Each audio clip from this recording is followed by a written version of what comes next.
بسم اللہ الرحمن الرحیم۔ السلام علیکم دوستوں، مختلف مکاتب فکر کے نامور علماء نے خلیفہ سیدنا عمر بن عبدالعزیز رحمۃ اللہ علیہ کے مزار کو بے حرمتی کا نشانہ بنانے اور حضرت عمر بن عبدالعزیز رحمۃ اللہ علیہ کے علاوہ ان کی اہلیہ محترمہ اور ان کے خادم خاص کی قبور کھود کر تینوں کے جسد خاکی نکال کر نامعلوم جگہ پر منتقل کیے جانے کی سخت مذمت کی ہے۔ علماء اکرام نے اس سانحہ کو مسلمانوں کے درمیان مزید انتشار پھیلانے کی خاطر استعمار کی سازشوں کا تسلسل قرار دیا ہے۔ علماء نے OIC سے مطالبہ کیا ہے کہ اس بارے میں مشترکہ حکمت عملی اختیار کرتے ہوئے سازش کو بے نقاب کیا جائے۔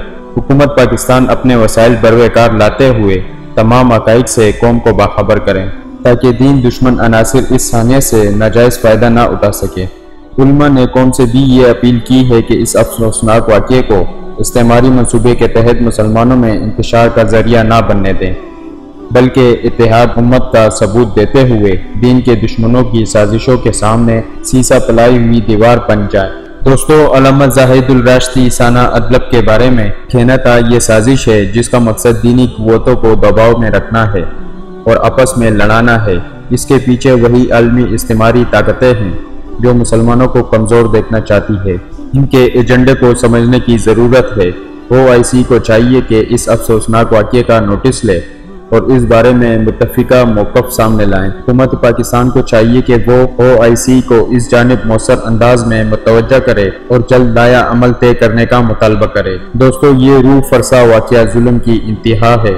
اس کے پیچھے بلا شبہ امریکہ اور ایسے دوسری طاقتی طاقتیں ہیں جو مسلمانوں کو باہم لڑانے اور اسلام کے اکابر شخصیات کی توہین کرنے کے لیے ہمہ وقت کوشاں رہتی ہے۔ ان سازشی قوتوں کا مقابلہ کرنے کے لیے خود کو متحد رکھتے ہوئے اس سانحے کی مذمت بھی کی جانی چاہیے اور اس کے خلاف احتجاج بھی کیا جانا چاہیے۔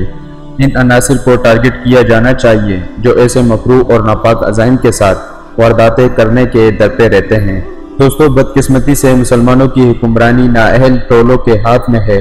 وہ کچھ کرنے کی پوزیشن میں ہوتے تو اس طرح کے واقعات کیوں کر ہوتے؟ یہی حال ہماری سیاسی قیادتوں کا ہے کہ ہر طرف نااہل مسلط ہے، اسی لیے بہتر حکمران سامنے نہیں آتے۔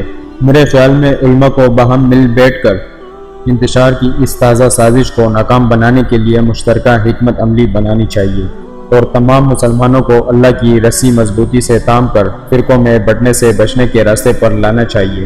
ہم مسلمانوں کے اتحاد سے ہی سازشی طاقتوں کی ناکامی اور بربادی ممکن ہوگی، ورنہ ہمارے اپنے لوگ ہی ظالموں کے اعلی کار بنے رہیں گے۔ دوستوں، مسلمانوں کے اکابر ہستیوں کی توہین کرنے کا یہ واقعہ غیر اسلامی بھی ہے، غیر اخلاقی بھی اور غیر انسانی بھی۔ اس کی جتنی بھی مذمت کی جائے کم ہے۔ ایسا واقعہ حضرت عمر بن عبدالعزیز رحمۃ اللہ علیہ کے مزار کے ساتھ پیش آئے یا اور دیگر اکابر میں سے کسی کے ساتھ مسلمانوں کے لیے قابل قبول نہیں ہے۔ اس کے خلاف سب کو مشترکہ طور پر آواز اٹھانی چاہیے۔ OIC کو اس کا نوٹس لینا چاہیے اور بین الاقوامی سطح پر ایسے واقعات کی روک تھام کے لیے قانون سازی کے لیے کوششیں کرنی چاہیے۔ دوستو، بلا شبہ یہ عالمی استعماری طاقتوں کی سازش ہے تاکہ مختلف طبقات کے درمیان فسادات کے ایجنڈے کو بڑھا سکے۔ یہ ظلم اور سازش ہے، اس کی جتنی بھی مذمت کی جائے کم ہے۔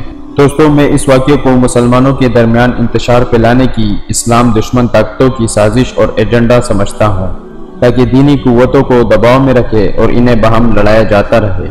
مسلمانوں کو چاہیے کہ اس سازش کا بڑی سمجھداری اور دانائی کے ساتھ مقابلہ کرے اور سازش کو ناکام بنا دے۔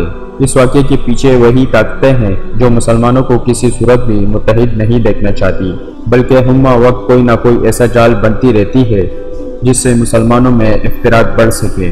دوستو، حضرت عمر بن عبدالعزیز رحمۃ اللہ علیہ کا دور خلافت سبھی مسلمانوں کے لیے ایک مثالی دور تھا۔ تمام مسالک ان کے کردار اور خدمات کا اعتراف کرتے ہیں۔ مسلمانوں اور اسلام کی دشمن قوتیں لبادے بدل بدل کر اور چہرے بدل بدل کر اسلام کے خلاف سازشوں میں مصروف ہیں۔ استعماری طاقتیں اس طرح کے واقعات سے ایک تیر سے کئی شکار کرنے کی حکمت عملی اختیار کیے ہوئے ہیں۔ یہ اسلام اور اہل اسلام کے خلاف سازش ہے اور دشمنی کی واردات ہے۔ ہم اس کی مذمت کرتے ہیں۔ علماء کو اس سانحے کی مذمت کرنی چاہیے اور اسے فرقہ وارانہ رنگ نہیں دینا چاہیے، کیونکہ دشمن یہی چاہتا ہے کہ مسلمان باہم انتشار اور افتراق میں مبتلا رہے نئی نسل کو بھی اسلام کے حقیقی دشمنوں اور استعماری سازشوں سے آگاہ کرنے کی ضرورت ہے۔ حکومت پاکستان کو چاہیے کہ وہ اپنے ذرائع بروئے کار لاتے ہوئے اس سازش کے کرداروں کو اپنے عوام کے سامنے بے نقاب کریں، تاکہ کسی بھی سطح پر اور کسی بھی درجے میں استعماری سازش کامیاب نہ ہونے پائیں۔ اللہ ہم سب کو نیک اعمال کرنے کی توفیق عطا فرمائے۔